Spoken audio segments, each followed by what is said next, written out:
के लिए पढ़ रहे हैं। शांतिधाम और सुखधाम, पहले मुक्ति फिर होती है जीवन मुक्ति। शांतिधाम घर है, वहां कोई पार्ट नहीं बजाया जाता। एक्टर्स घर में चले जाते हैं, वहां कोई पार्ट नहीं बजाते। पार्ट स्टेज पर बजाया जाता है। देखो कितना क्लियर है। दुरामदेशी और त्रिकालदर्शी। तो दुरामदेशी का क्या राज है? 3 लोक है, टोटल 3 लोक है। अब परम धाम में कोई पार्ट बजाएगा? वो कोई धरनी है जहाँ पार्ट प्ले करेंगे? नहीं। सूक्ष्म वतन आउट ऑफ क्वेश्चन। तो अब बचा क्या है? स्थूल वतन। तो केवल जो पार्ट बजेगा वो यहीं बजेगा, ऊपर तो बजेगा नहीं। तो बाबा कहते हैं इसलिए घर में पार्ट बजाते हैं या स्टेज पर पार्ट प्ले करते लोग। जो भी एक्टिंग का रोल प्ले करते हैं वो घर में करते हैं या स्टेज कहो या जो भी सेट्स कहो, व्हाटएवर वो जो भी है, कहाँ प्ले किया जाता है? घर में कोई पार्ट थोड़ी प्ले करते हैं, एक्टिंग थोड़ी करते हैं। तो परम धाम में कोई एक्टिंग नहीं है, परम धाम में कोई पार्ट नहीं है। तो जैसे हद का नाटक होता है वैसे ये बेहद का नाटक है। पार्ट स्टेज पर बजाया जाता है। ये देखो, ये भी एक अच्छा क्लैरिटी है, बाकी तो पता है हम सबको। इनके आदि मध्य अंत का राज सिवाय बाप के और कोई समझा न सके। वास्तव में यात्रा अथवा युद्ध अक्षर सिर्फ समझाने में काम में आते हैं, बाकी इसमें युद्ध आदि कुछ है नहीं। यात्रा भी अक्षर है, बाकी है तो याद। याद करते करते पावन बन जाएंगे। ये यात्रा पूरी भी यहाँ ही होगी, कहीं जाना ही नहीं है।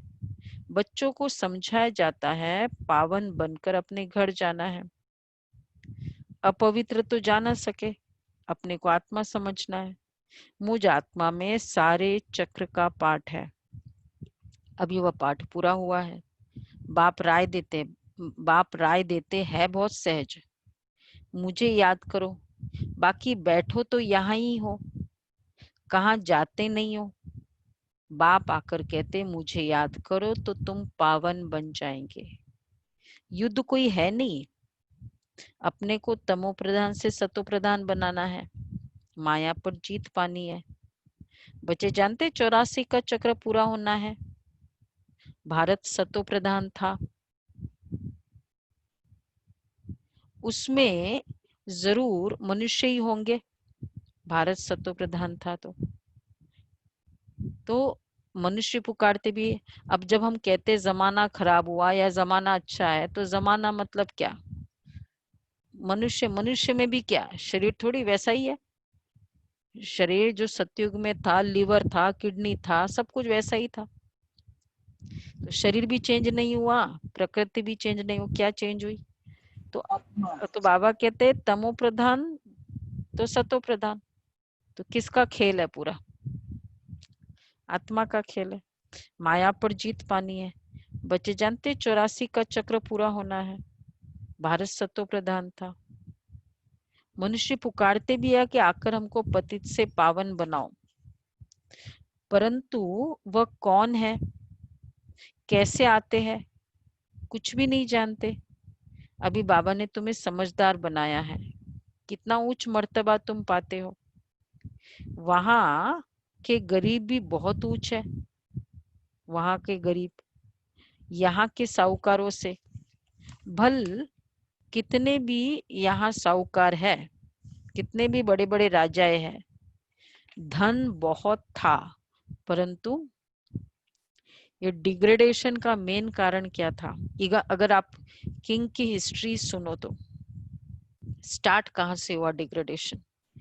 तमो प्रधानता किंगली इतिहास में, राजाओं के इतिहास में क्या मेन फीचर था? विलासिता, भोग विलासिता। एग्जैक्टली, काम विकार। कामिनी और कंचन, कंचन और कामिनी, धन, ग्रीड और लस्ट, ये स्टार्टिंग रहे और यही अंत में भी चरम सीमा तक पहुंच रहे हैं और यही पहुंचेंगे, तब एंड होगा इसका। कारण ही ये रहा। इसलिए बाबा इस रूट कॉज को खत्म करते हैं। तो बाबा कहते हैं धन बहुत था परंतु है तो विकारी ना। इनसे वहां की साधारण प्रजा भी बहुत उच्च बनती है। बाबा फर्क बतलाते हैं। रावण का परछाया आने से पतित बन जाते हैं। निर्विकारी देवताओं के आगे अपने को पतित कह माथा जाकर टेकते हैं। बाप यहाँ आते हैं तो फट से ऊंच चढ़ा देते हैं। सेकंड की बात है ना, अभी बाप ने तीसरा नेत्र दिया है ज्ञान का। तुम बच्चे दुरामदेशी बन जाते हो। ऊपर मूल वतन से लेकर सारे ड्रामा का चक्र तुम्हारी बुद्धि में याद है। जैसे हद का ड्रामा देखकर फिर आए सुनाते हैं ना, क्या क्या देखा। बुद्धि में भरा हुआ है जो वर्णन करते हैं। आत्मा में भरकर आते फिर आकर डिलीवरी करते हैं। यह फिर है बेहद की बातें। तुम बच्चों की बुद्धि में इस बेहद ड्रामा के आदि मध्य अंत का राज रहना चाहिए। अब देखो एक और डिस्क्लोजर।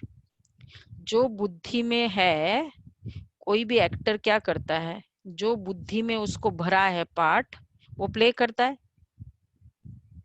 तो हम इस बेहद के नाटक में पार्ट प्ले कर रहे हैं। तो इसका मतलब आत्मा में पूरा बुद्धि में भरा हुआ है। तो भरा हुआ मतलब कभी भरा था, रिकॉर्डिंग हुई थी तभी तो भरा हुआ है। तो जो भरा हुआ है वो एक्टर का मतलब ही है, जो भरा हुआ है वैसा प्ले करता है उसमें। तो इसलिए हम यहाँ ऑडियंस में बैठे बैठे कितना भी सोचे अरे क्या है इसको समझ में नहीं आता, इतना भी कोई हार्श होना चाहिए। हम चाहे बैठे बैठे कितना भी कर दे, वो क्या पार्ट प्ले करेगी, डॉटर इन लॉ, जो उसमें भरा हुआ है। तो हम कितना भी किसी को कहे तुम ऐसे हो, तुमको ये करना चाहिए, तुमको ये ठीक करना चाहिए, उसमें जो पार्ट भरा हुआ है ना, उसमें वो वही प्ले करेगी। तो इससे कौन सी बड़ी शिक्षा हमें मिल जाती है। साक्षी दृष्टा होके देखते रहो। हाँ, ऑब्जर्वर केवल ड्रामा। अपना पार्ट अच्छा प्ले करो बस। तो पूरी जीवन चली जाती है एक दूसरे को कोशिश करते करते, करेक्शन करते करते वो स्टॉप हो जाए। तो बाबा कहते हैं बुद्धि में भरा हुआ है जो वर्णन करते हैं, आत्मा में भरकर आते फिर आकर डिलीवरी करते हैं। तो यह है बेहद की बातें जो रिपीट होता रहता है। उस हद के नाटक में तो एक एक्टर निकल जाता है तो फिर बदले में दूसरा आ सकता है। कोई बीमार हुआ तो उनके बदले फिर दूसरा ऐड कर देंगे। यह तो चैतन्य ड्रामा है, इसमें जरा भी अदली बदली नहीं हो सकती। तुम बच्चे जानते हो हम आत्मा है, ये शरीर रूपी चोला है जो पहनकर हम बहु रूपी पार्ट बजाते हैं। नाम रूप देश फीचर्स बदलते जाते हैं। एक्टर्स को अपनी एक्ट का तो मालूम होता है ना। बाप बच्चों को ये चक्र का राज तो समझाते रहते हैं। सतयुग से लेकर कलयुग तक आते हैं, फिर जाते हैं, फिर नए सिर आकर पाठ बजाते हैं। इनकी डिटेल समझाने में टाइम लगता है। पाठ बजा रहे हैं ना, तो इसलिए क्या होता है कि एक पूरा रोटेशन कंप्लीट, एक पूरा शूटिंग करने के बाद फिर एक्टर क्या करते हैं, थोड़ी आउटिंग पे जाएंगे या ऊपर जाएंगे, घर जाएंगे। इसी तरह एक पूरा पार्ट प्ले हुआ फिर हम सबको जाना ही है घर। और घर जाने के बाद ही तो अब जैसे हम ऑफिस से आते हैं, अब मैरिज में जाना है, ऑफिस से आए, ऑफिस से जनरली क्या करते हैं, ऑफिस से डायरेक्ट अगर पॉसिबल हो तो मैरिज नहीं जाते, क्या करते हैं, घर में आते हैं ना, ऐसे ही करते हैं। मतलब प्रिफरेबल यही होता है। और फिर वो उस तरह का ड्रेस पहनकर फिर जाते, घर में आकर चेंज करते हैं ना, जो भी ड्रेस चाहिए वो घर में आकर ही तो ट्रे करके जाते हैं ना। तो अब हम ऊपर जाएंगे, फिर जिसका जो ड्रेस होगा, किसी का सत्युगी ड्रेस होगा, किसी का त्रेता युगी ड्रेस होगा, वो ड्रेस पहन के फिर वो नीचे आएंगे पार्ट प्ले करने, नया दूसरा पार्ट प्ले करने। सत्युग से लेकर कलयुग तक आते हैं, फिर नए सिर आकर पार्ट बजाते हैं। इनकी डिटेल समझाने में टाइम लगता है। बीज में भल नॉलेज है, फिर भी समझाने में टाइम तो लगता है ना। तुम्हारी बुद्धि में सारा बीज और झाड़ का राज है। सो भी जो अच्छे बुद्धिवान है वही समझते हैं कि इसका बीज ऊपर में है। इनकी उत्पत्ति, पालना और संहार कैसे होता है, मतलब विनाश कैसे होता है, इसलिए त्रिमूर्ति भी दिखाया है। ये समझानी जो बाप देते हैं और कोई भी मनुष्य दे न सके। जब यहाँ आए तब पता पड़े। क्या पता पड़े? यहाँ जब आए तो पता पड़े। इसलिए तुम सबको कहते हो यहाँ आकर समझो। जब तक सेंटर पे नहीं आते तब तक पता नहीं पड़ेगा। कोई कोई बहुत कट्टर होते हैं तो कहते हैं हमको कुछ सुनना ही नहीं है। कोई फिर सुनते भी है। कोई लिटरेचर लेते हैं, कोई नहीं लेते हैं। तुम्हारी बुद्धि कितनी विशाल दूरांदेशी हो गई है। तीनों लोकों को तुम जानते हो।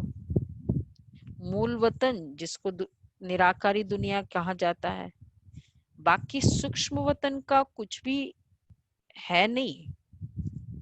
मेन जो एक्टिविटी सेंटर्स है, कनेक्शन सारा है मूल वतन और स्थूल वतन से। बाकी सूक्ष्म वतन तो टेम्पररी क्रिएशन है ना, साइट ऑफिस है ना हमारा, तो थोड़ा टाइम के लिए है। बाकी आत्माएं सब ऊपर से यहाँ आती है पाठ बजाने।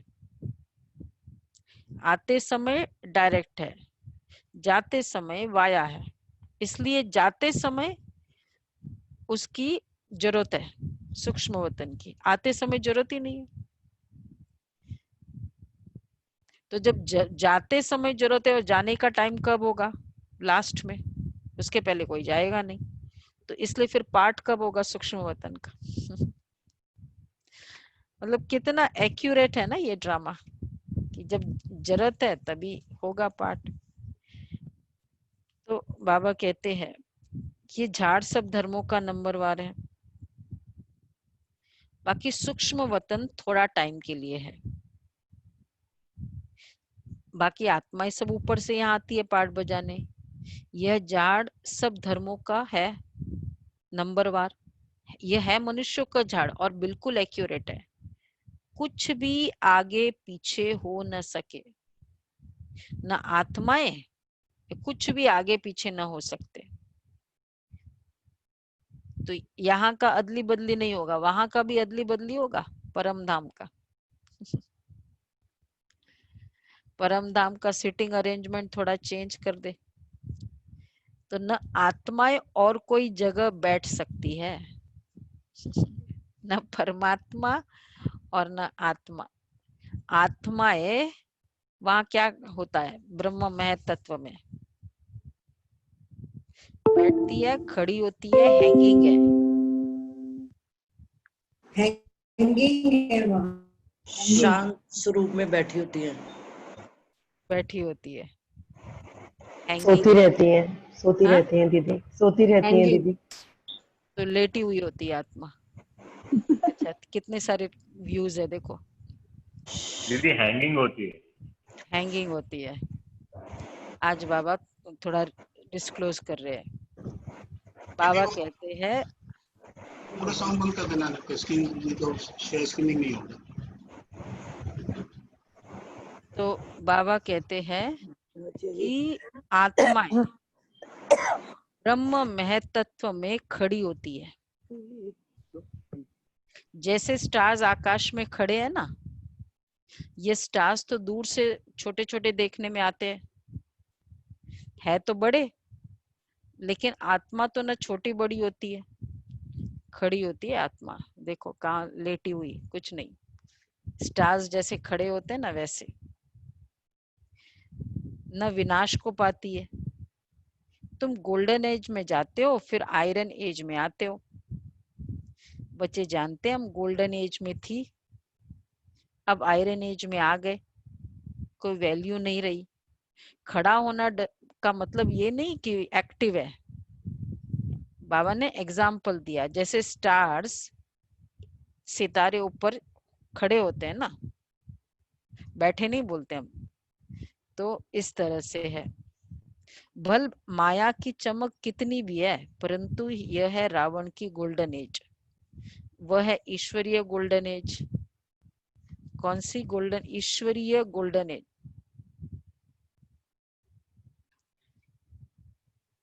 सत्युग की बात कर। रावण की गोल्डन एज और ईश्वर की golden age. Ravan golden age तो यही है ना। कौन बोल रहा है?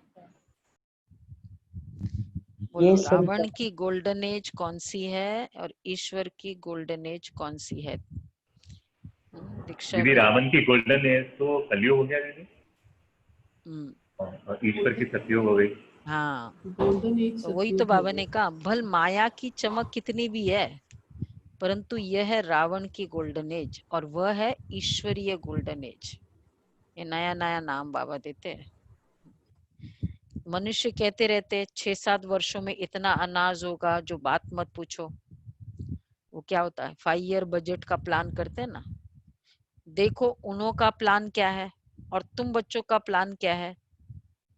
बाप कहते हैं, अब देखो हम बच्चों का प्लान क्या है, वो कहते हैं 5 इयर्स में इतना अनाज होगा, और हम बच्चों का प्लान क्या है, 5 इयर्स में क्या क्या होगा। उनका तो केवल प्लान है और हमारा तो रियलिटी है जो भगवान बताया। अब कौन सा प्लान सक्सेसफुल होगा, जो भगवान ने प्लान बताया वो, या उन्हों का प्लान? भगवान का। तो तुम बच्चों को का प्लान क्या है? बाप कहते मेरा प्लान है पुरानी को नया बनाना, और तुम्हारा एक ही प्लान है। जानते हो, बाप की ही श्रीमत से हम अपना वर्षा ले रहे हैं। बाबा रास्ता बताते हैं, श्रीमत देते हैं, याद में रहने की मत देते हैं। मत अक्षर तो है ना, संस्कृत अक्षर तो बाप नहीं बोलते हैं, बाप तो हिंदी में ही समझाते रहते हैं। भाषाएं तो ढेर है ना, इंटरप्रेटर भी होते हैं जो सुनकर फिर सुनाते हैं। हिंदी और इंग्लिश तो बहुत जानते हैं, पढ़ते हैं, बाकी माताएं घर में रहने वाली इतना नहीं पढ़ती है।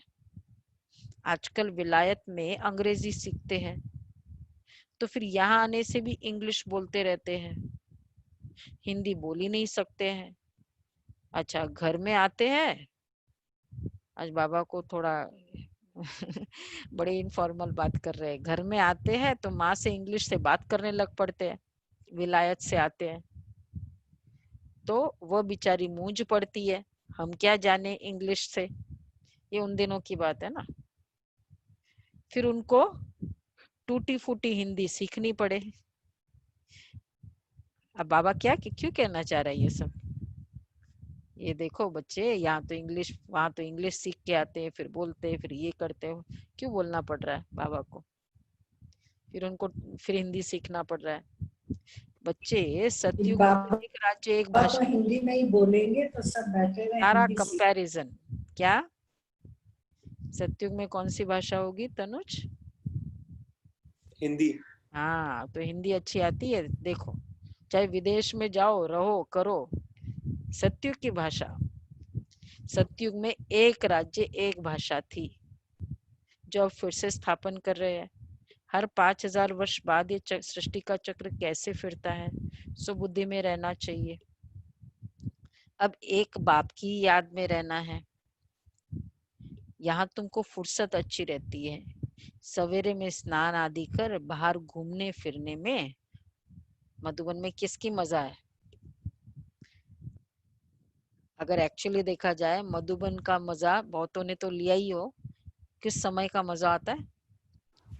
कोई समय ही ऐसा नहीं है जिसमें मजा नहीं आता। मजा ना, पर मतलब फिर भी सवेरे का समय जो है ना, अमृत वेले के बाद फिर स्नान आदि कर बाहर घूमने फिरने में बड़ा मजा आता है। याद आ रही है मधुबन की? मिस नहीं कर रहे हो मधुबन का? पांडव भवन में होते क्या, इति स्माइल कर रहे हो? बाबा आ कहते रही हैं है ना संतोष मधुबन? मणि रहो, कुछ भी मिस मत करो, जहाँ जैसे रखो नहीं, उसका मधुबन तो मधुबन है। मधुबन की तो कोई वैल्यू ऐसे नहीं, मधुबन को तो मिस करते हैं हम लोग, तो 4-4 बार जाते हैं।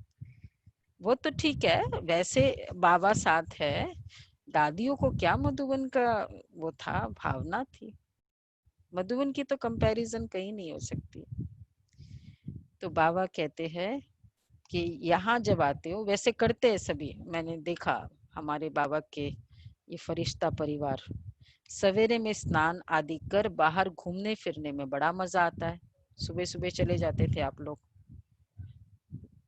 अंदर में यही याद रहे कि हम सब एक्टर्स हैं। याद आ रहा है अजय भाई?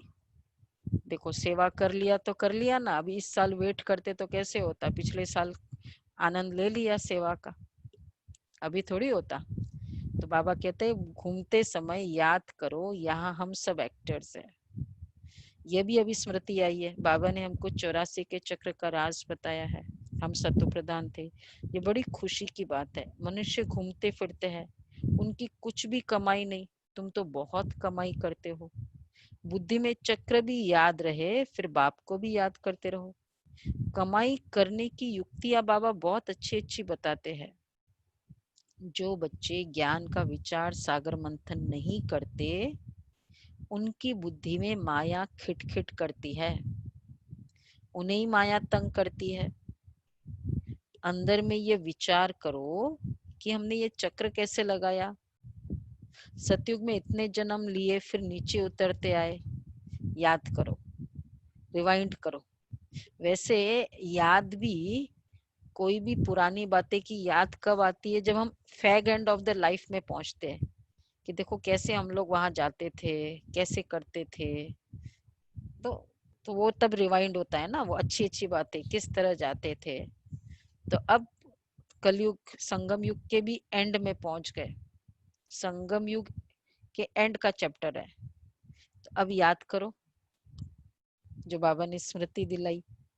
तो जो बच्चे, तो बाबा कह रहे बुद्धि में चक्र भी याद रहे, अंदर में ये विचार करो हमने एक चक्र कैसे लगाया। सतयुग में इतने जन्म लिए, फिर नीचे उतरते आए, अब फिर सतो प्रधान बनना है। बाबा ने कहा है मुझे याद करो तो सतो प्रधान बन जाएंगे। चलते फिरते बुद्धि में याद रहे तो माया की खिटखिट समाप्त हो जाएगी, तुम्हारा बहुत बहुत फायदा होगा। बस स्त्री पुरुष साथ जाते हो, हर एक अपने सिर मेहनत करनी है, अपना उच्च पद पाना। अकेले में जाने से तो बहुत ही मजा है, अपनी धुन में रहेंगे। दूसरा साथ में होगा तो भी बुद्धि इधर उधर जाएगी। कहाँ के लिए बात कर रहे हैं बाबा? मधुबन की। हाँ मधुबन में। अच्छा युगल साथ में जाते तब फिर क्या करे? बोलो सुनीता बहन, क्या करना चाहिए फिर? युगल साथ में जा रहे हैं, सुनो बाबा क्या कह रहे हैं। बाबा कहते हैं बच्चे अकेले में जाने से बहुत फायदा होगा, बस स्त्री पुरुष साथ में जाते हो, हर एक को अपने सिर मेहनत करनी है, अपना उच्च पद पाना है, अपनी ही धुन में रहेंगे। दूसरा साथ में होगा तो भी बुद्धि इधर उधर जाएगी। बिल्कुल ठीक है दीदी। थोड़ा चांसेस है ना, है बहुत सहज। अब देखो लिटरल फिजिक एकदम क्या बोलते बाबा, डिटेलिंग में बताते है, बहुत सहज। बगीचे आदि तो सब जगह है। अच्छा इंजीनियर होगा तो उनका यही चिंतन चलता रहेगा कि यहाँ पुल बनानी है, यह करनी है, बुद्धि में प्लान आ जाता है। तुम भी घर में बैठो फिर भी बुद्धि उस तरफ लगी रहे, ये आदत रखो तो तुम्हारे अंदर यही चिंतन चलता रहे। पढ़ना भी है, धंधा आदि भी करना है, बूढ़े जवान बच्चों आदि सबको पावन बनना है। आत्मा को हक है ना बाप से वर्षा पाने का। बच्चों को भी छोटेपन में ये बीज पड़ जाए, अगर बच्चों को भी पड़ जाए तो बहुत अच्छा। ये शिखा बहन कहाँ गई? आज भी मिस कर दी। बाबा कहते हैं जितना बचपन में पड़ जाए तो बहुत अच्छा है। क्यों फायदा है? दीदी और भी सुनती है। कहाँ अभी आज आई नहीं। हाँ जितना बचपन में पढ़े, हाँ ये भी बात ठीक है। और वो सुन रही है आत्माएं तो, दीदी, वो भी सुन रही है। हाँ, तो हमें तो दिखाई नहीं दे रहा है। हाँ तो कैमरा ऑफ बाबा है। कहते हैं कि क्योंकि देखो आज जिनके भी नहीं चलते हैं ज्ञान में, और कुछ कुछ ऐसी बातें हैं उनमें संस्कार है, तो थोड़ा फील होता है ना, संकल्प चलता है कि देखो बच्चे ऐसे हैं, बच्चे ऐसे करते हैं। सारा स्ट्रेस का कारण ही क्या है आजकल के जमाने में? पेरेंट्स का। रमेश भाई, कौन है स्ट्रेस का कारण? नहीं, बच्चे ही है मेन कंसर्न, वही होता है। तो अगर ये वाला स्ट्रेस नहीं चाहिए तो उन आत्माओं को बचपन में ही केवल ऐसे माहौल में एक्सपोज करो। उसको सेंटर ले आओ, वो सो जाएगी पूरे दिन सेंटर पे, कोई बात नहीं। 1 घंटा आप मुरली सुनो, वो सोएगी। इसीलिए लाओ आप। वो आत्मा केवल वातावरण से संस्कार बना लेगी अपना। जो जो मेहनत हम 20-20 साल जब हो जाते हैं और अभी तक करते रहते हैं कि बच्चे ऐसे नहीं करते, ये नहीं करते, वो नहीं करते, या और नहीं तो ज्ञान नहीं सुनते, ये सारी मेहनत अगर उस समय उनको सेंटर पे लाओ और करते रहो, बस कुछ नहीं करना है।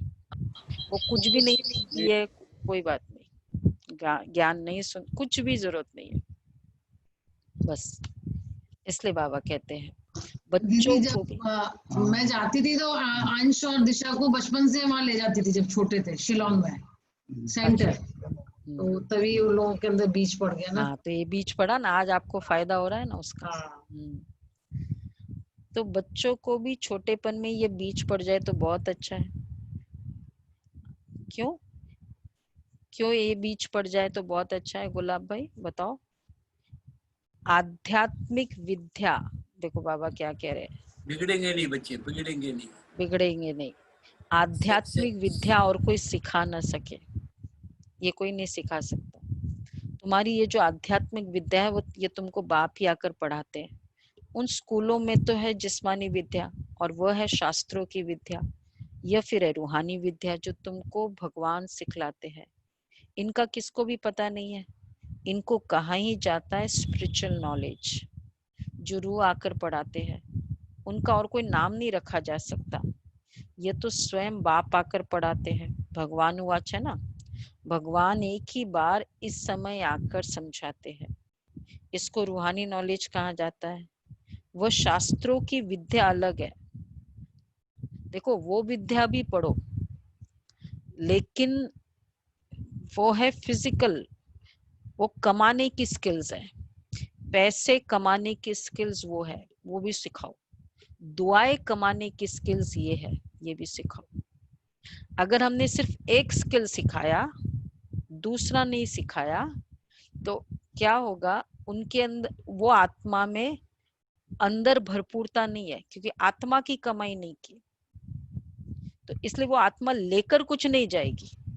पैसे कमाया वो यहाँ एंजॉय कर लेगी।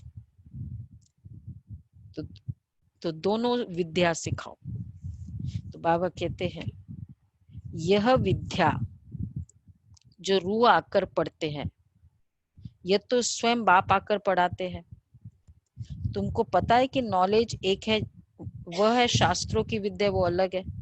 तुमको पता है कि नॉलेज एक है जिस्मानी कॉलेज की, दूसरी है आध्यात्मिक शास्त्रों की विद्या, तीसरी है, एक है जिस्मानी कॉलेज की विद्या, दूसरी है रिलीजियस आध्यात्मिक शास्त्रों की विद्या, और तीसरी है रूहानी विद्या, स्पिरिचुअल नॉलेज। तो रिलीजियस भी है और फिजिकल एजुकेशन भी है। वह बल कितने भी बड़े बड़े डॉक्टर ऑफ फिलॉसफी है, परंतु उन्हों के पास भी शास्त्रों की बातें हैं। तुम्हारी ये नॉलेज बिल्कुल अलग है। वह स्पिरिचुअल नॉलेज तो स्पिरिचुअल फादर, सभी आत्माओं का बाप, वही पढ़ाते हैं। Spiritual knowledge of spirit, spiritual of spirit, तो वो स्पिरिचुअल फादर सिखा सकता है ना।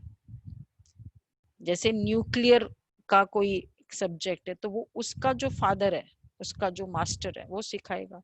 ये तो स्पिरिचुअल नॉलेज है, ये तो प्योरली फादर ही सिखा सकता है, वो वही पढ़ाते। उनकी महिमा है शांति का सागर, सुख का सागर। कृष्ण की महिमा बिल्कुल अलग है, गुण अवगुण मनुष्य में होते हैं जो बोलते रहते हैं। बाप की महिमा को भी यथार्थ रीति तुम जानते हो, वो तो सिर्फ तोते मुआफिक गाते हैं। वैसे देखा जाए ना, इवन जब तक वो रियल फीलिंग ना हो भगवान की, तो वो जो महिमा गाते हैं, बहुत अच्छी अच्छी महिमा है शास्त्रों में, कितनी अच्छी अच्छी, बहुत मिठास है। गायत्री मंत्र करो, रामायण के हर कांड के आगे जो शांताकारम भुजगनयनम, मतलब बहुत अच्छी महिमा है, बहुत मिठास है उसमें। पर अगर वो मेरी फीलिंग नहीं है वैसी, मतलब मेरा उसका वो अनुभव नहीं है कि वो सचमुच शांति का सागर है, वो सचमुच प्रेम का सागर है, मेरा वो अनुभव नहीं है, तो फिर वो उसमें वो ताकत नहीं है। इसलिए बाबा कहते हैं, क्या कहते हैं, बाप की महिमा को भी सिर्फ तुम जानते हो, यथार्थ रीति तुम जानते हो, अनुभव किया होगा। अब जैसे जो जो गुण का भी वैसे बाबा की महिमा है, हम एग्री करते हैं, लेकिन जो जो गुण का अनुभव किया होगा ना, वो दिल से निकलेगा। ज्ञान का सागर अनुभव किया तो ज्ञान का सागर निकलेगा दिल से, सचमुच बाबा का जो ज्ञान है ना। तो इस तरह हर गुण का अपना अनुभव वो निकलता है महिमा। तो बाबा कहते यथार्थ रीति तुम जानते हो, वो तो सिर्फ तोते मुआफिक गाते हैं, अर्थ कुछ भी नहीं जानते। तो बच्चों को बाबा राय देते हैं, अपनी उन्नति कैसे करो, पुरुषार्थ करते रहेंगे तो फिर पक्का होता जाएगा। फिर ऑफिस में काम करने समय भी ये स्मृति आई है, ईश्वर की स्मृति रहेगी, माया की स्मृति तो आधा कल्प चली है।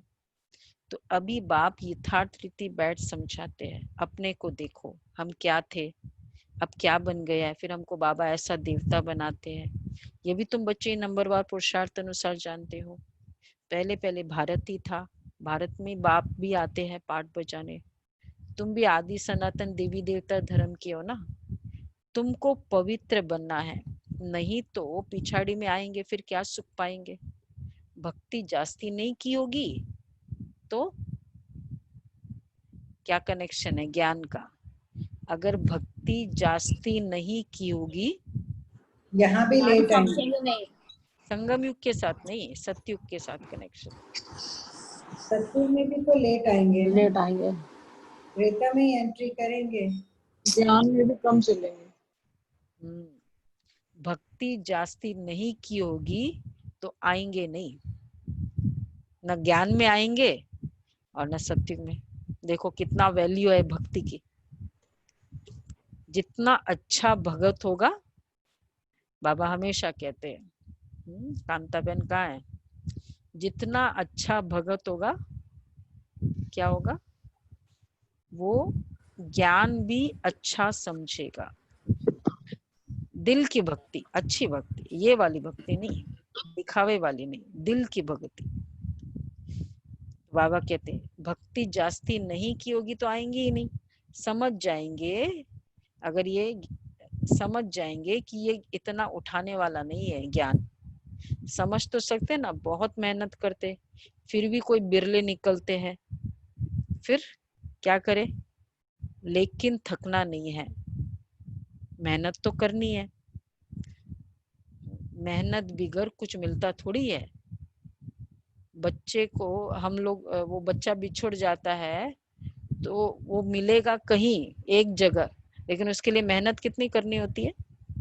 बच्चा बिछुड़ जाए सब जगह घूमते हैं, भेजते हैं, चारों तरफ खोजबीन करनी पड़ती है।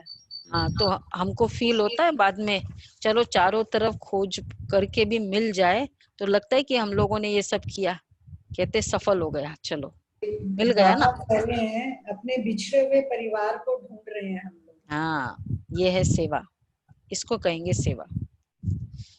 तो बाबा कहते हैं मेहनत बिगड़ कुछ मिलता थोड़ी है, प्रजा तो बनती रहती है। बाबा बच्चों की उन्नति के लिए युक्ति बताते हैं, बच्चे अपनी उन्नति करनी है तो बोलो किया आज, कल जो बाबा ने कहा था तकदीरवान बच्चे के लिए, इति ने किया आज, बहुत अच्छा। तो सवेरे सवेरे स्नान आदि कर एकांत में जाकर चक्र लगाओ व बैठ जाओ। सवेरे सवेरे किसने कहा था कल स्नान नहीं करना, ये बात देखो बाबा कहते हैं स्नान आदि कर एकांत में जाकर चक्र लगाओ व बैठ जाओ। उन दिनों अमृत वेले का इतना नहीं था, चंद्रिका बहन ने बताया ना, अमृत वेले का कंसेप्ट बहुत शुरू से नहीं था, तो बाबा इस तरह करते थे। तंदुरुस्ती के लिए पैदल करना भी अच्छा है, वॉक भी करो, बाबा भी याद पड़ेगा और ड्रामा का राज भी बुद्धि में रहेगा। कितनी कमाई है, यह है सच्ची कमाई। वह कमाई पूरी हुई फिर इस कमाई का चिंतन करो। ठीक है, क्या बोला मनोज भाई, वो कमाई पूरी हुई फिर इस कमाई का चिंतन करो। ये थोड़ी कहा कि वो कमाई मत करो, दोनों कमाई करो ना। जैसे हमने कहा कि वो है शरीर की कमाई और ये आत्मा की कमाई है, दोनों कमाई करो। ठीक है चांडक जी, मुरली पढ़ते हो कि मुरली सुनते हैं? कमाई का कमाई पढ़ाई से होती है, कॉलेज जाने से कमाई नहीं होती है। कॉलेज जाते हैं, फिर पढ़ते हैं, फिर डिग्री मिलती है, फिर कमाई करते हैं। तो बाबा कहते हैं यह सच्ची कमाई, वह कमाई पूरी फिर इस कमाई का चिंतन करो। डिफिकल्ट कुछ भी नहीं है, बाबा का देखा हुआ है, सारी जीवन कहानी लिखते हैं ब्रह्मा बाबा। आज इतने बजे उठा, फिर यह किया, समझते हैं ना, पिछाड़ी वाले पढ़कर सीखेंगे। बाबा की लिखत वाली है ना किताब, किसने मुझे कहा था, मुझे याद नहीं आ रहा है, ये तो मैंने आप लोगों को बताया था। पूरी बाबा ने ऐसे इस तरह से लिखी हुई है। हाँ, दीदी के पास है, मनमोहिनी दीदी, आज का दिन है ना, मनमोहिनी दीदी ने बताया बाबा की पूरी लिखी हुई। बाबा ऐसे लिखते थे, इतने बजे उठा, आज ये किया। बड़े बड़े मनुष्य की बायोग्राफी पढ़ते हैं ना, बच्चों के लिए लिखते हैं, फिर बच्चे भी घर में ऐसे अच्छे स्वभाव के होते हैं। अभी तुम बच्चों को पुरुषार्थ कर सतो प्रधान बनना है, सतो प्रधान दुनिया का फिर से राज्य लेना है। तुम जानते हो कल्प कल्प हम राज्य लेते हैं फिर गवाते हैं। तुम्हारी बुद्धि में ये सब है, यह है नई दुनिया, नए धर्म के लिए नई नॉलेज। इसलिए मीठे मीठे बच्चों को फिर भी समझाते हैं, जल्दी जल्दी पुरुषार्थ करो। बच्चे, शरीर पर भरोसा थोड़ी ही है। देखो कुछ भी कभी भी, अभी जो समय चल रहा है ये तो चलो वो तो स्टैंडर्ड स्टेटमेंट है, शरीर पे कोई भरोसा नहीं, कब किसको जाना पड़े वो तो चलो बहुत, लेकिन अभी का जो समय चल रहा है कुछ पता ही नहीं चल रहा है वो कब कौन इन्फेक्ट हो जाए, कैसे हो जाए। ये तो और ही ज्यादा रिस्की है ना, अलर्ट करने वाला है। बाबा कह रहे हैं बच्चे, शरीर पर भरोसा थोड़ी है, आजकल मौत तो बहुत इजी हो गया है। वहां अमर लोक में ऐसी मृत्यु कब होती नहीं, यहाँ तो बैठे बैठे कैसे मर जाते हैं। इसलिए अपना पुरुषार्थ करते रहो, जमा करते रहो।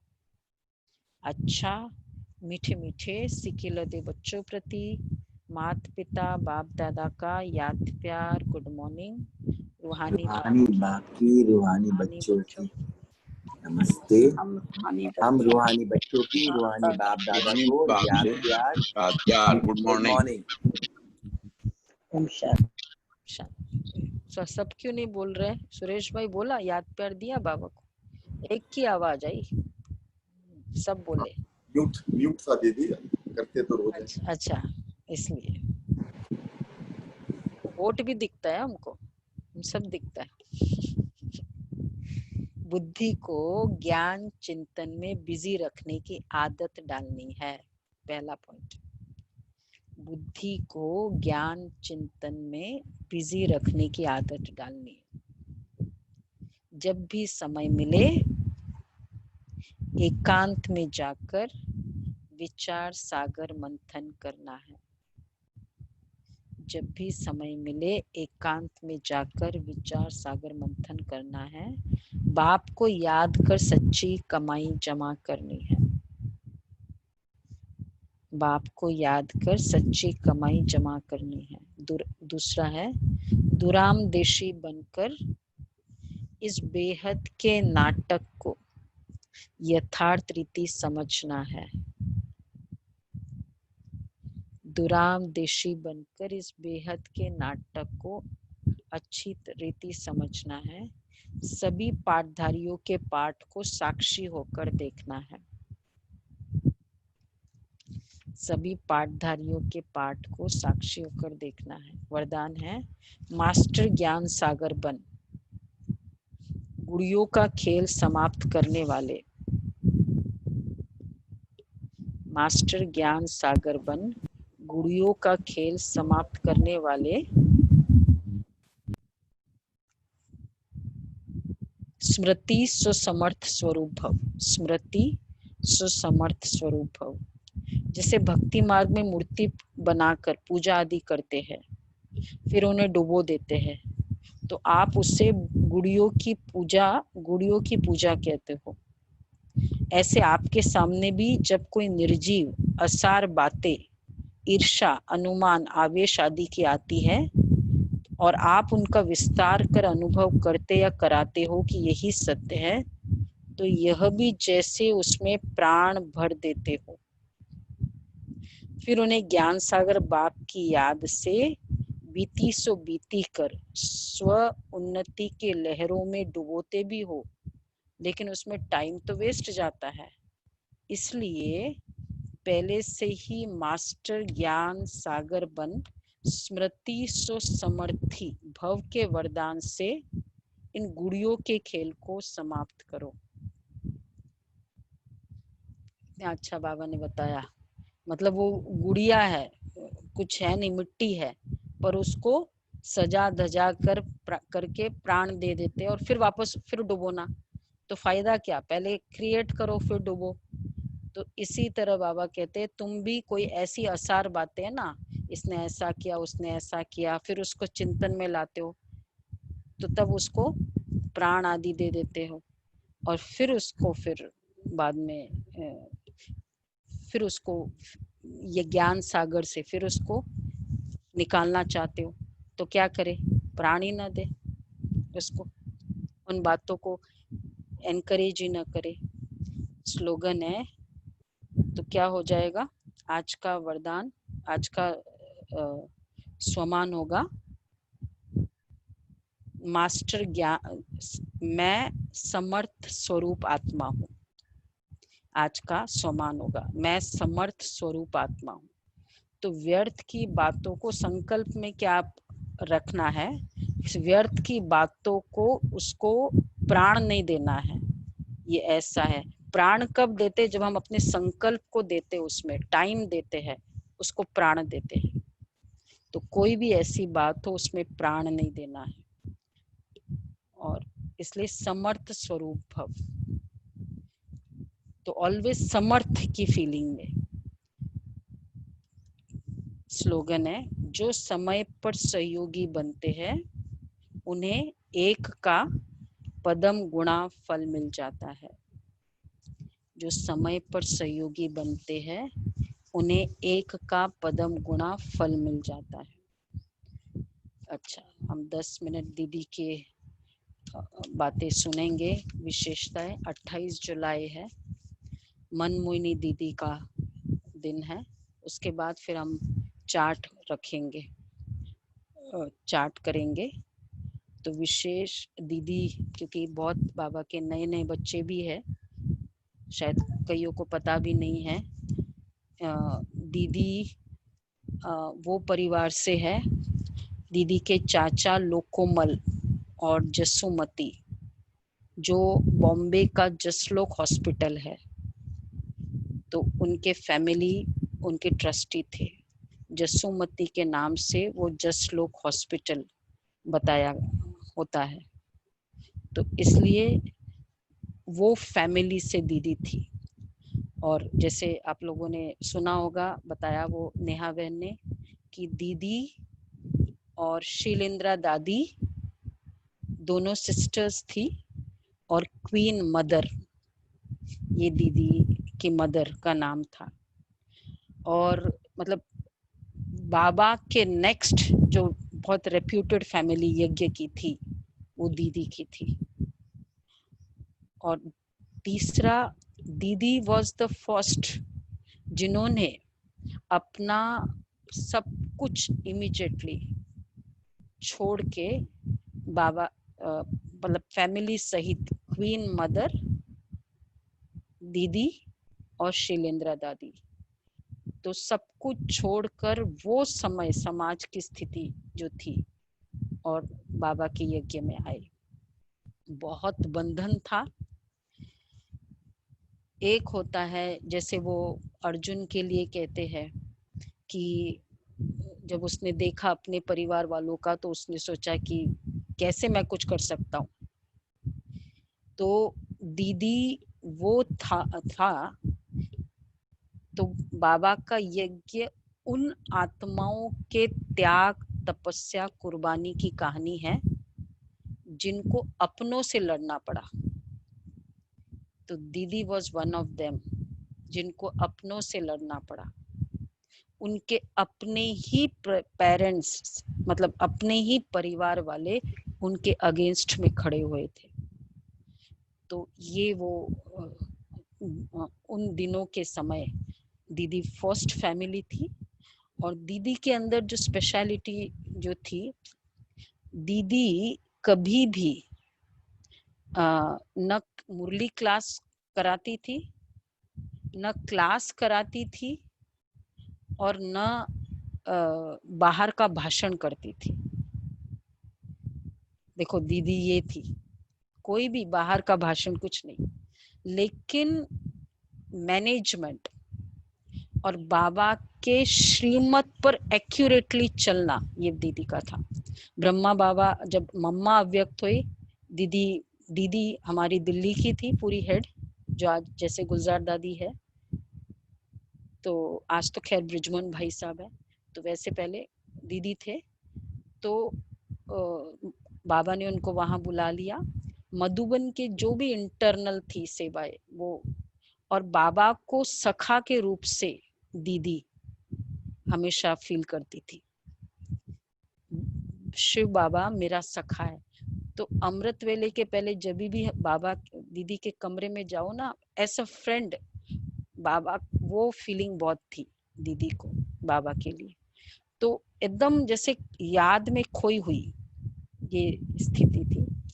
और दीदी इतनी तीक्ष्ण बुद्धि थी कि जो भी संदेशी बाबा वो संदेश लेकर आते थे, बाबा दीदी से चेक करवाते थे कि ये संदेश एक्यूरेट है या नहीं। दीदी कभी संदेशी नहीं रही, न दीदी कभी कहीं गई, मतलब ऊपर न साक्षात्कार हुआ, पर ये मनमत है या संदेश है, ये दीदी के बहुत अच्छी चेकिंग थी। तो इस तरह से दीदी, और अमृत वेला मैनेजमेंट में, डिसिप्लिन में दीदी बहुत पर्टिकुलर थे। अमृत वेला किसी की भी मिस नहीं होने देते थे, बहनों की तो जहाँ भी दिल्ली में बहुत स्ट्रिक्ट थे इस मामले में। और दीदी का जो मतलब डिसिप्लिन, इंटरनल पूरा मैनेजमेंट था। आप लोगों को हमने पहले भी सुनाया था एक बार कि दीदी ने देखा कि भाई तो मधुबन में समर्पित तो बहुत थे। एक्चुअली उन दिनों मधुबन में भाई ज्यादा, भाई थे, बहनें नहीं होती थी। इसलिए पांडव भवन जो नाम रखा ना, इसलिए नाम रखा क्योंकि पांडव वहां ज्यादा होते थे। तो मधुबन में जब सब आते थे अमृत वेले के समय, बहुत कम दिखते थे। तो दीदी ने कहा कि ये तो क्या बात है, रहने में तो इतने सारे हैं और अमृत वेले तो बहुत कम दिखते हैं। तो फिर दीदी ने, दीदी और दादी बहुत अच्छी जोड़ी थी दीदी दादी की। तो दादी को बोला कि चलो अगले दिन। तो अगले दिन अमृत वेला 4:45 तक होता है, 4:30 को ही दोनों दीदी दादी माताओं की तरह ऊपर कपड़ा ऐसे करके, क्योंकि दीदी ने बोला दादी को करना है, तो दादी पूरी माताओं की तरह वो कपड़ा वो डाल के फिर वो भाइयों के कमरे की तरफ 4:30 को गई। तो राजू भाई बताते हैं ना कि बोला कि अरे ये माता है, तुम कौन हो? तो फिर दादी थोड़ा सा अपना पर्दा वो निकाल के बोलती चुप, और खुद देख के दादी पूरा नोट करके आ गई। ये दीदी ने बोला दादी को तुम जाके देख के आओ कि कौन कौन सोया हुआ है। तो दादी पूरा नोट करके आ गई और दीदी को बताया कि ये है, ये सोई हुई है। तो फिर जब नेक्स्ट डे सुबह मतलब पहुंच गई खबर पूरी, फिर दीदी ने अगले दिन उनको सबको वो जो नाम था उनको बोला कि आकर मेरे से मिलो, और पहरे वाले को नाश्ते के बाद बता दिया कि भाई ये सब आएंगे, उनको भेजना। अब जैसे ही दीदी ने बुलाया, ये नाम सुनते ही सब लोग थोड़ा कांपने लग गए कि बस कुछ तो है, ऐसा गड़बड़ है। फिर आया, फिर दीदी पूछती है अच्छा नाश्ता किया? नहीं, बोला सैर करे? बोला हाँ किया। नाश्ता किया? बोला हाँ किया। मुरली सुनी? हाँ मुरली सुनी। तो बोला नाश्ता किया, मुरली सुनी, सैर किया, तो अमृत वेले क्यों नहीं किया? पूछा अमृत वेले किया? बोला नहीं। तो अमृत वेले क्यों नहीं किया? मतलब दीदी इस तरह इतनी पर्टिकुलर होती थी हर चीज में। और दीदी का जो परखने की शक्ति बहुत एक्यूरेट हर चीज में। और योग अभ्यास इतना पावरफुल था कि दीदी क्लास नहीं कराते थे, लेकिन जो भी विदेशी बाबा दीदी के पास आते थे तो उनको अव्यक्त साक्षात्कार बहुत जल्दी हो जाता था। उन्होंने अव्यक्त की फीलिंग, बाबा की भासना उन दीदी के थ्रू होता था। तो ऐसी थी हमारी मनमोहिनी दीदी। हमने भी उनका पालना ली है, और मेरे से भी ज़्यादा सुषमा बहन ने उसकी ज़्यादा पालना ली है, क्योंकि ये बहुत छोटी थी। दीदी बच्चों को बहुत प्यार करती थी। तो सुषमा बहन अभी 3-4 मिनट 5 मिनट में अपना दीदी के साथ का अनुभव 43 इयर्स से पहले, मतलब तब दीदी और दादी। और एक और बात, दीदी दादी में इतनी ज्यादा यूनिटी थी। आप देखो कोई भी ऑर्गेनाइजेशन में दो हो तो ये इतना जल्दी यूनिटी नहीं हो सकती है, मतलब कहीं ना कहीं गड़बड़ होती है। पर दीदी दादी में यूनिटी, अगर दीदी ने कह दिया, और वो फिर सोचते हैं ना चलो दादी से थोड़ा रिलैक्सेशन ले ले, दादी पूछ लेती थी कि दीदी को पूछ लिया? बोला हाँ। बोला ठीक है। फिर जैसे दीदी ने कहा, और दादी कहती तो दीदी मना नहीं, दीदी उसकी सपोर्ट नहीं करती, और दीदी कहती तो दादी उसका सपोर्ट। दिस इज हाउ एक दो हेड कहीं होकर चलाए ऑर्गेनाइजेशन को, ये बहुत कम। चलो सुषमा बहन सुनाओ, फिर हम चार्ट करते हैं। बचपन से ही बाबा के ज्ञान में, सुषमा बहन ने बचपन की पालना काफी ली है। बचपन से ही बाबा के साथ ये सौभाग्य प्राप्त हुआ, जिसमें दादी दीदियों की और वरिष्ठ जो भाई बहनों की पालना हमें बहुत करीब से प्राप्त हुई। क्योंकि उस समय तो ब्राह्मण परिवार इतना फैला नहीं था, तो बहुत छोटा परिवार था। तो चलते चलते दादी दीदियों का मन होता था, तो उस टाइम दादी दीदियाँ पिकनिक मना लेते थे। कई हमारे फोटोज भी हैं उनके साथ, जिसमें वो पिकनिक मना रहे हैं, कल्चरल डांस स्पीच का प्रोग्राम कर रहे हैं। और बचपन से ही लीडरता का संस्कार था, बोल्डनेस थी। तो बचपन से ही हमें दिव्या बहन वगैरह ने, जो हमारी बहनें हैं, उन्होंने भाषण के लिए हमें तैयार किया और हम भाषण क्लियर आवाज नहीं आ रही है। आ रही है क्लियर सबको? हाँ, सुनाई क्लियर नहीं सुनाई दे रहा है। Now थोड़ा it's okay? क्लियर अब सुनाई दे रहा है। ओके। बचपन से ही बहुत ही मीन्स दादी दीदियों की पालना का हमें जो भाग्य प्राप्त हुआ था उसी का, क्योंकि बचपन से हम जैसे निडरता के संस्कार थे। नहीं आ रही है बिल्कुल। बिल्कुल नहीं आ रहा। Now it's fine. हाँ बोलो। Now it's fine. हम्म। ओम शांति। जोर से। ओम शांति। बचपन से ही हमें दादी दीदियों की पालना का भाग्य प्राप्त हुआ और उसमें हमें भाषण की सेवा दी गई थी। करीबन 2 साल के थे तब से 1977 से ही ज्ञान में थे। रोज मुरली सुनने जाते थे, वहाँ पे नींद आती थी, सो जाते थे, लेकिन मुरली रोज सुनते थे।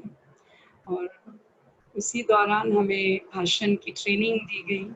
एक टीम थी गोरेगांव सेंटर में, बॉम्बे में, जहाँ पे हमें भाषण की ट्रेनिंग दी गई। तो वही भाषण करते करते फिर कॉन्फ्रेंसेस में भाषण करने का हमें इनविटेशन आया।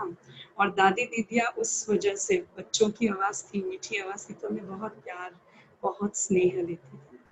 तो उस स्नेह और प्यार की पालना से ही हम जैसे आगे बढ़ते गए।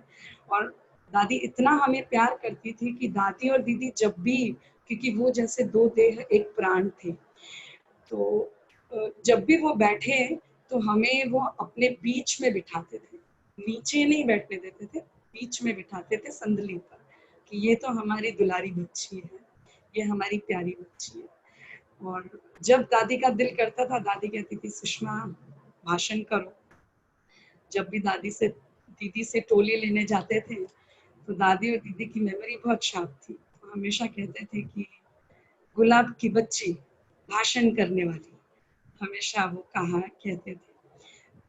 और इसी दौरान जैसे ही हम भाषण करके मुरली सुन के जब बाहर आते थे पांडव भवन, ये सारी पांडव भवन की बातें हैं, तो पांडव भवन में लच्छू दादी हमें अपने कमरे में ले जाती थी, जो अभी आपने फोटो में शायद देखा हो।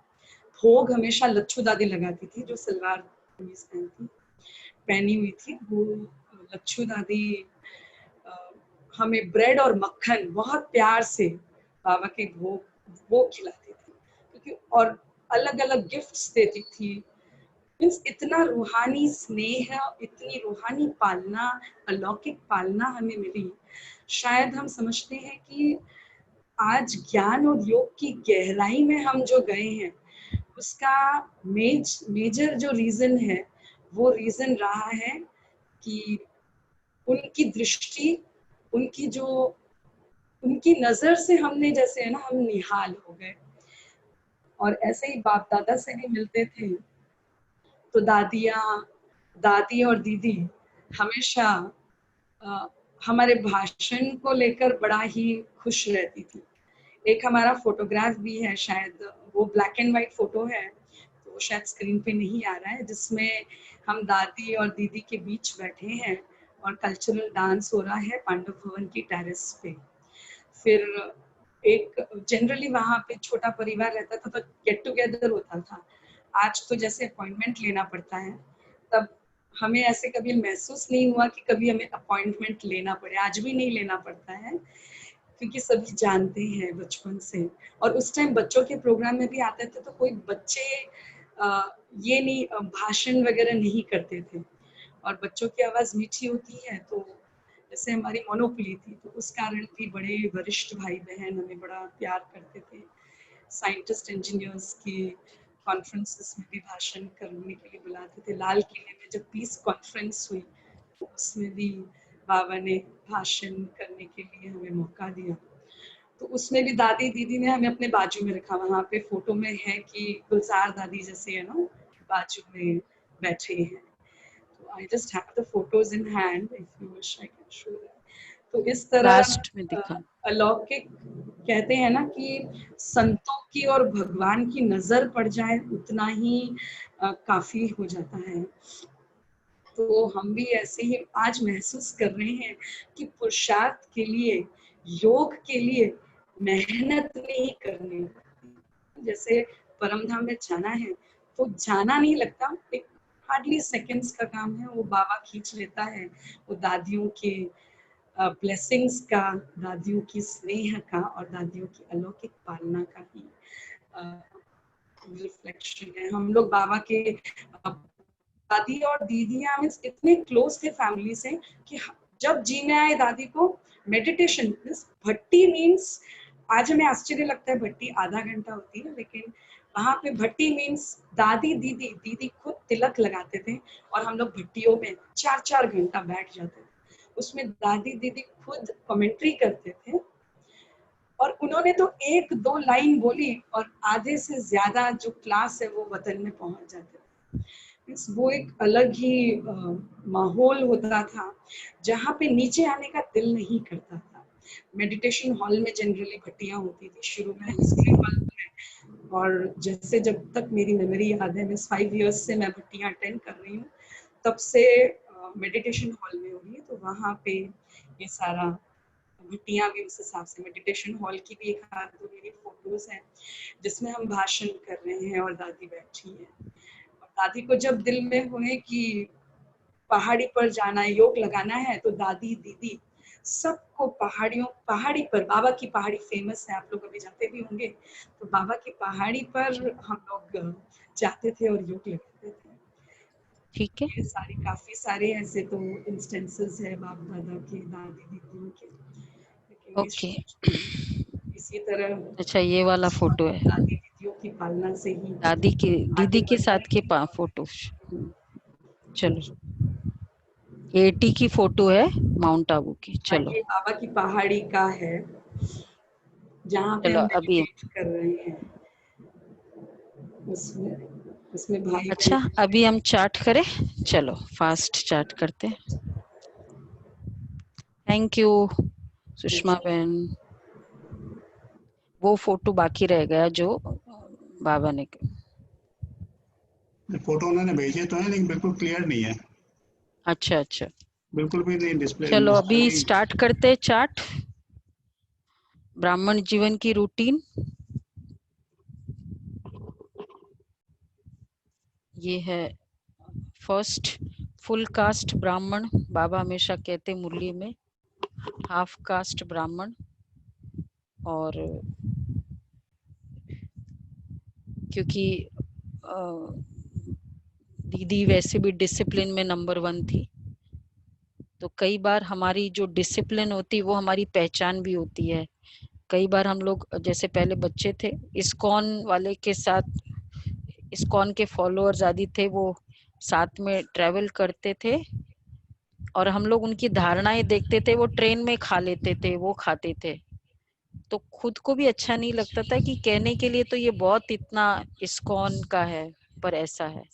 इसलिए आज ये डिसिप्लिन आपको आपके सामने रखा है। दूसरा है स्वमान का, मैं श्रेष्ठ, तो वो वाला विस्तार वाला हमने पुरुषार्थ किया होगा कि जो, बंद करो, जो फिर इसमें एक सेकंड भी बीज रूप की अवस्था।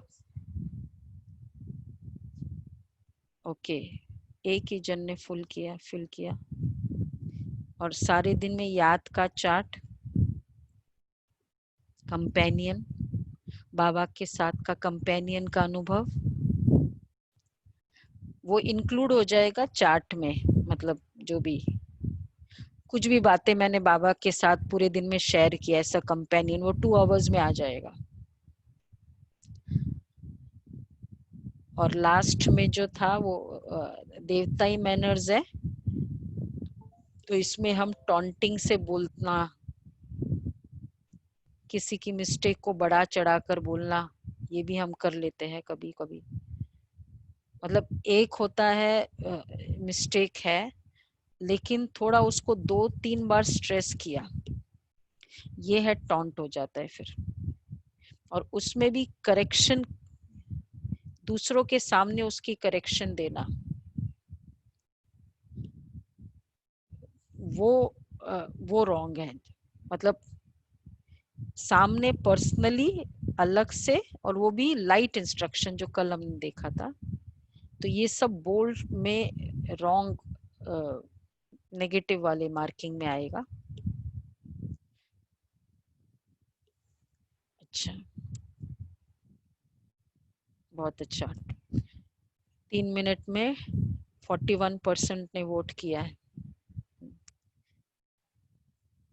तो अभी आज का पुरुषार्थ भी हम करेंगे। 2 मिनट और, तब तक समेटने की पुरुषार्थ करें जिनका हो चुका है।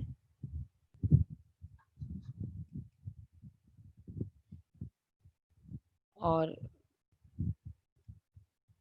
कैसे मतलब डिसिप्लिन को अगर हमने किया है, संकल्प भी बाबा के साथ ले सकते हैं कि नहीं मुझे ऐसे फॉलो करना ही है, कुछ भी हो जाए मुझे फॉलो करना है।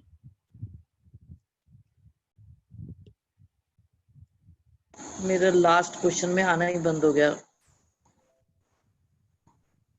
क्या हो गया? मेरे को लास्ट का क्वेश्चन दिखाई नहीं दे रहा, आ ही नहीं रहा अब। अच्छा,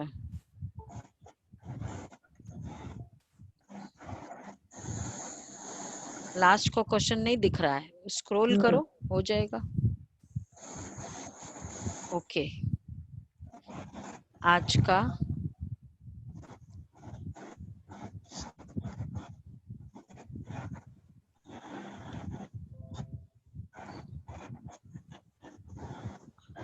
साढ़े 4 मिनट हो रहे हैं। 86% की वोटिंग है, बहुत अच्छी। 1 मिनट और दे देते हैं।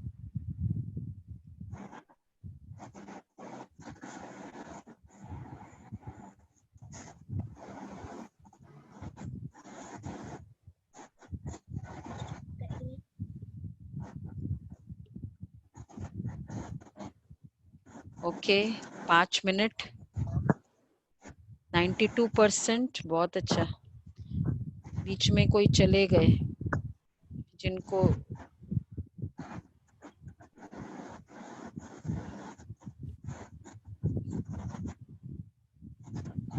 टेन सेकेंड्स मोर, फिर बंद कर देते हैं।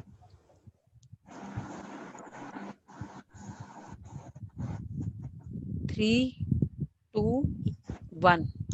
ओम शांति।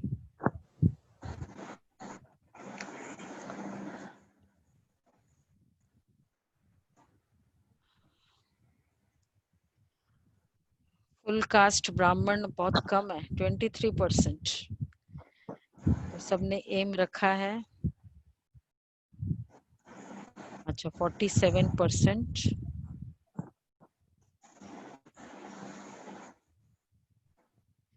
चलो फिर भी अच्छा है। बी से ए में आ सकते हैं, धीरे धीरे ए में भी आ जाएंगे, क्योंकि ब्राह्मण की पहचान ही ऐसी होती है। और जब हम संकल्प शक्तिशाली रखते हैं तो बाबा की मदद मिलती है। सभी ने पुरुषार्थ अच्छा किया कल का, बहुत अच्छा। मेरा ये संकल्प था कि कल वाला आज भी रिपीट करें। 68% लास्ट रिजल्ट, बहुत अच्छी है। हाँ जी, वेरी गुड। चलो अभी एक तो कल के रिजल्ट हम करते हैं। और मुझे करना है क्या दीदी? नहीं, मैं करूंगी। वो इंडिविजुअल स्कोर्स भी चैट में डाल दिए हैं कल का। हाँ ठीक है, इंडिविजुअल स्कोर 8 दिन के सबको अपना प्रोग्रेस पता चल जाएगा। ये है कल का रिजल्ट।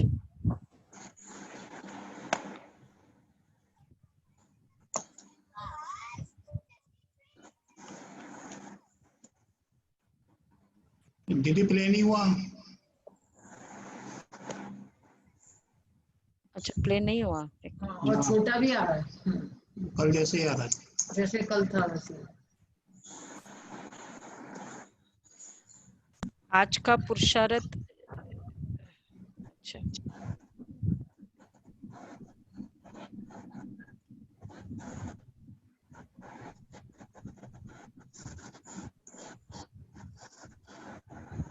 रेडी करने का टाइम नहीं मिलता।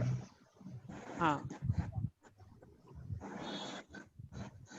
क्लियर हुआ? On 27 July, the total participation was 53. दीदी स्क्रीन आ रही है, आपकी स्क्रीन गलत आ रही है। अच्छा हाँ दोनों चीज नहीं हुआ। चलो ड्रामा अभी तो है ना ये, हाँ ये आया ना, हाँ ये हाँ अभी ठीक है। संपूर्णता की यात्रा में हमारे scores. The total group score is 66%. So let's keep working hard and improving. अच्छा सुनाई दिया सबको? हाँ अच्छा अभी कल का जो पुरुषार्थ है वो ये है,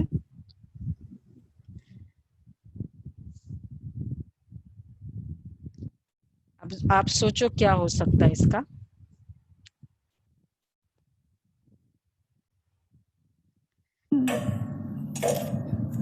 इतना जितना Om Shanti. Let's see our today's effort. Can you guess? Yes, it's related to time. पूरा दिन हम घड़ी देखते रहते हैं, कभी वॉल क्लॉक, कभी लैपटॉप और सबसे ज्यादा हमारा फोन। तो आज सारा दिन हमारी नजर जब जब घड़ी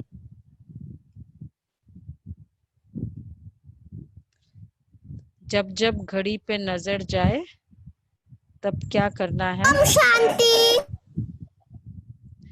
जब घड़ी पर नजर जाए तब याद रखना है अब घर जाना है। दीदी का जो फेमस स्लोगन था कि अब घर जाना है, अब घर जाना है। तो जब हम घड़ी पर नजर डाले तो ये संकल्प चले, जितनी बार भी वॉच मोबाइल पे देख रहे हैं या इस पे देख रहे हैं, अब घर जाना है। ये प्रैक्टिस आज जितनी बार, अगर हमने 10 बार घड़ी देखी, 10 बार वो प्रैक्टिस, मैं समझती हूँ कितनी बार हम घड़ी देखते हैं।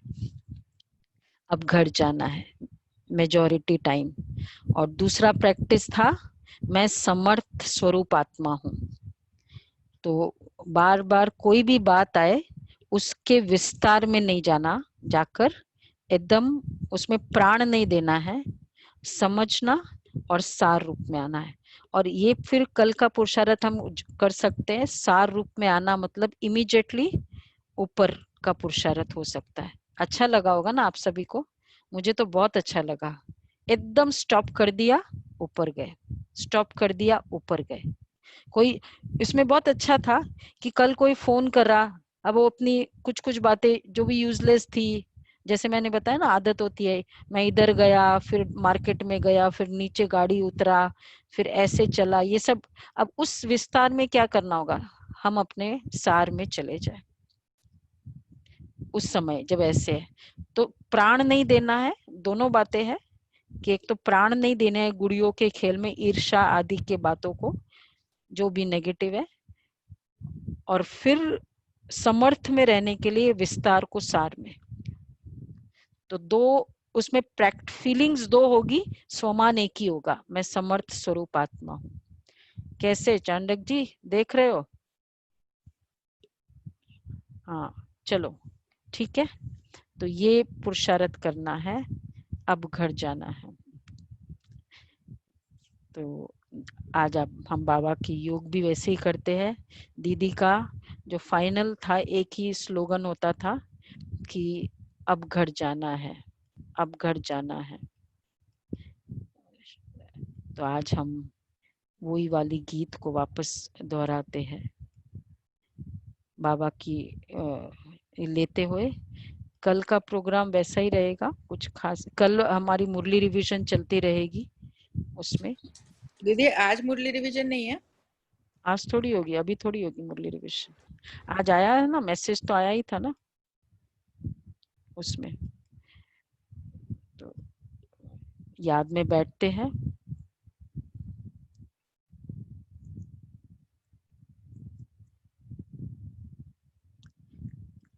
घर जाना है। कौन सा है गीत? अब घर जाना है।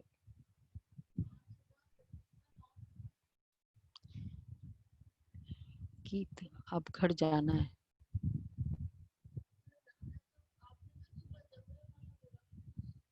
ठीक है, ये देख लेते हैं। सबको यही बताना है, अब घर जाना है।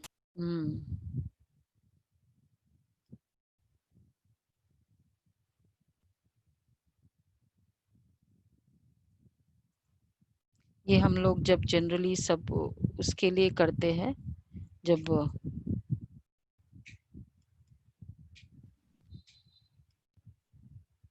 चले याद में।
ओम शांति। ओम शांति दीदी। ओम शांति। ओम शांति दीदी। ओम शांति। आज का पुरुषार्थ अच्छे से करना सभी। ओम शांति। घर जाने का 2 पुरुषार्थ हो गया। ओम शांति। ओम शांति जी। ओम ओम शांति। शांति। ओम शांति। शांति। ओम शांति दीदी। ओम शांति दीदी। ओम शांति। शांति और आप दीदी। सुन रही है? यस, सुन रही है। ओम शांति। ओम शांति दीदी। चार्ट भरा आपने अंश? जी। यस। ओम शांति दीदी। ओम शांति। दीदी। ओम शांति। ओम शांति। ओम शांति दीदी। ओम शांति।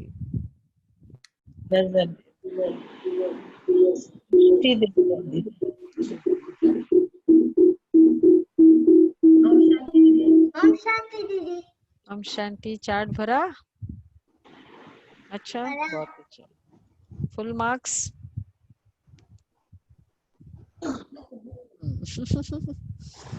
Very good. हाँ जी। ओम शांति। कांता बहन। ओम शांति। कांता बहन ओम शांति। नाम लिया था मैंने। ओम शांति। ओम शांति। ओम शांति। ओम शांति।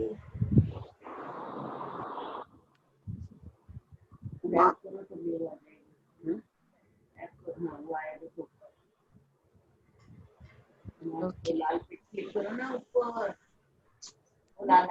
ओम शांति दीदी। रजिस्टर कराना पड़ता है क्या मोबाइल? ओके। ओम शांति। हो गया? सारे डिस्प्ले हुए थे अजय भाई फोटोज? हाँ, वो इंडिविजुअल मार्क्स ना। हाँ हाँ, सारे कर दिए। सिर्फ अशोकपुरी भाई नहीं आए आज। दीपिका बहन भी नहीं है। अच्छा अच्छा। Okay, good good. चलो, थैंक यू बाबा। बाबा सेवा अच्छा करा रहा है। कायना, आप बाबा की सेवा कर रही हो ना? बाबा को बोलो थैंक यू बाबा। बाबा मैं सेवा में काम आ रही हूँ। Thank you Baba.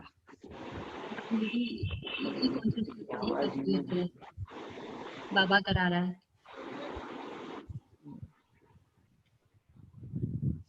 Thanks to you also दीदी। Thank you Baba.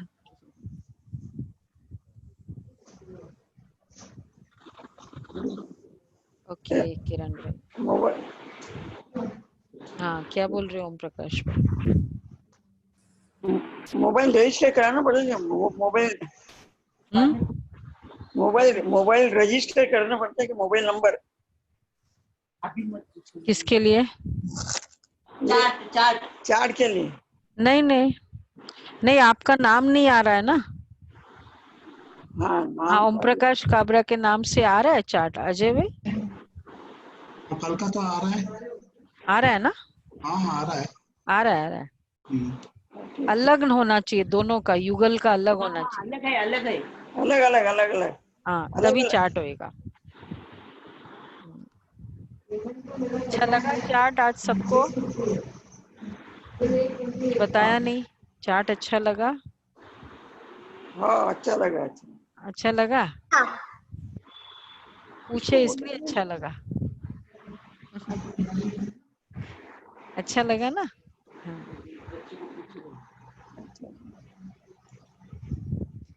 Okay.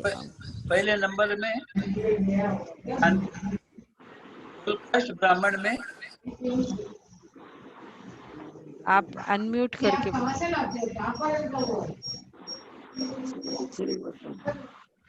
Number 1, chart number 1 में, सीरियल नंबर 1 में, उसमें प्याज लहसुन का कुछ उल्लेख ही नहीं।